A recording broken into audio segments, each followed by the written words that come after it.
ఈ నెల 6వ తేదీన తుక్కుగూడలో కాంగ్రెస్ పార్టీ అగ్ర నాయకులు రాహుల్ గాంధీ ముఖ్య అతిథిగా నిర్వహించబోయే జనజాతర బహిరంగ సభ విజయవంతం చేయడం కోసం కుత్బుల్లాపూర్ నియోజకవర్గం ఇన్ఛార్జి కోలన హనుమంతరెడ్డి అధ్యక్షతన నియోజకవర్గ ఎన్నికల ఇన్ఛార్జి బండ్రు శోభారాణి ముఖ్య అతిథిగా కాంగ్రెస్ పార్టీ ముఖ్య నాయకుల సమావేశంలో పాల్గొని టీపీసీసీ ప్రధాన కార్యదర్శి కుత్బుల్లాపూర్ నియోజకవర్గం కాంగ్రెస్ నాయకులు నర్సారెడ్డి భూపత్ రెడ్డి ఈ సందర్భంగా నర్సారెడ్డి భూపత్ రెడ్డి మాట్లాడుతూ కాంగ్రెస్ పార్టీ తలపెట్టిన అన్ని బహిరంగ సభలను విజయవంతం చేసిన ఘనత కుత్బుల్లాపూర్ నియోజకవర్గం కాంగ్రెస్ నాయకులకు కార్యకర్తలకు దక్కిందని అదేవిధంగా ఇప్పుడు కూడా ప్రతిష్టాత్మకంగా తుక్కుగూడ వేదికగా నిర్వహించబోయే జనజాతర సభను కూడా దిగ్విజయం చేయాలని పిలుపునిచ్చారు.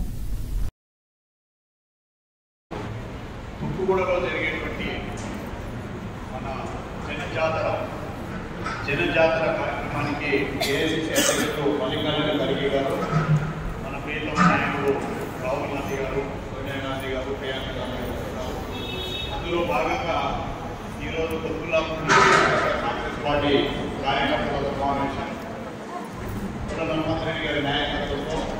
మరి ఇక్కడ చేసినటువంటి కాంగ్రెస్ పార్టీ ఇద్దరు డివిజన్లు, వివిధ మున్సిపాలిటీ నుంచి వచ్చినటువంటి నాయకులందరికీ కూడా